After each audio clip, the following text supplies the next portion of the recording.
كم مرة بدأت حاجة وأنت متحمس جدًا، وبعد أسبوع بالكتير سِبتها وكأنها مش مهمة أصلًا؟ الفرق الحقيقي بينك وبين أي حد ناجح شُفته في حياتك مش الذكاء ولا الحظ، الفرق الوحيد هو إنه بيخلّص اللي بدأه، المشكلة مش إنك ما عندكش طموح، المشكلة إنك مش عارف تكمّل. الكاتب بيتر هولنز في كتابه أنهِ ما تبدأه بيقول إن الانضباط أهم بكتير من الحماس، وعشان تبطّل تضيّع مجهودك في نُص الطريق هاقول لك على أهم 10 قواعد هيعلّموك إزاي تكون منهي شاطر لكل حاجة بتبدأها. أول قاعدة الحماس بيبدأ لكن الانضباط هو اللي بيكمل. أول ما تبدأ الحماس بيكون عالي وده طبيعي بس الحقيقة إنه بيختفي بسرعة. اللي بيخليك تكمل بجد هو الانضباط وإنك تشتغل حتى وإنت مش طايق نفسك مش لما مودك يبقى حلو. تاني قاعدة وضوح الهدف أهم من جمال الفكرة. بلاش تبدأ حاجة لمجرد إن شكلها حلو. لو هدفك مش واضح وقوي عقلك هيزهق بسرعة وهيدور على أي عذر عشان يقف. تالت قاعدة قلل الاختيارات عشان تنجز. كل ما تزود اختياراتك كل ما تتشتت اكتر. الناس اللي بتكمل مش بتعمل كل حاجه لكن بتركز على حاجه واحده لحد ما تقفل ملفها تماما. رابع قاعده قاعده ال 40%.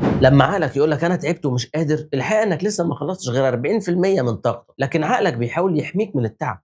بس انت عندك مخزون اكبر بكتير. اضغط على نفسك وكمل. خامس قاعده جزء الهدف عشان ما تهربش. لما الهدف يبقى كبير وبيخوفك ويخليك تاجل قسمه لخطوات صغيرة كل خطوة سهلة لدرجة انك مكسوف ما تعملهاش وساعتها تقدر تكمل من غير ضغط. سادس قاعدة اقبل انك هتمل. الملل جزء طبيعي من اي رحلة نجاح. مش معنى انك زهقت ان الحاجة مش مناسبة، معناها انك وصلت للمرحلة اللي محتاجة صبر عشان تعدي اللي بعدها. سابع قاعدة الكمال عدو الانجاز. لو مستني تعمل حاجة بنسبة 100% مش هتخلصها. الافضل انك تخلصها بشكل كويس وتتحرك بدل ما تفضل تأجل بحجة انك عايزها مثالية. تامن قاعدة اربط نفسك بمواعيد. اعمل ديدلاين. طول ما الوقت مفتوح عقلك هيأجل لبكره اللي ما بيجيش اصلا. حط وقت محدد وصارم لكل خطوه واجبر نفسك تخلص فيه. تاسع قاعده تابع تقدمك عشان ما تفقدش الحماس. لما تشوف انك بتتقدم حتى لو بشكل بسيط ده بيديك دافع تكمل لكن لما تحس انك واقف مكانك هتسيب الحاجه اللي بدأتها بسهوله. عشر قاعده خلص اللي بدأته قبل ما تبدأ اي حاجه جديده.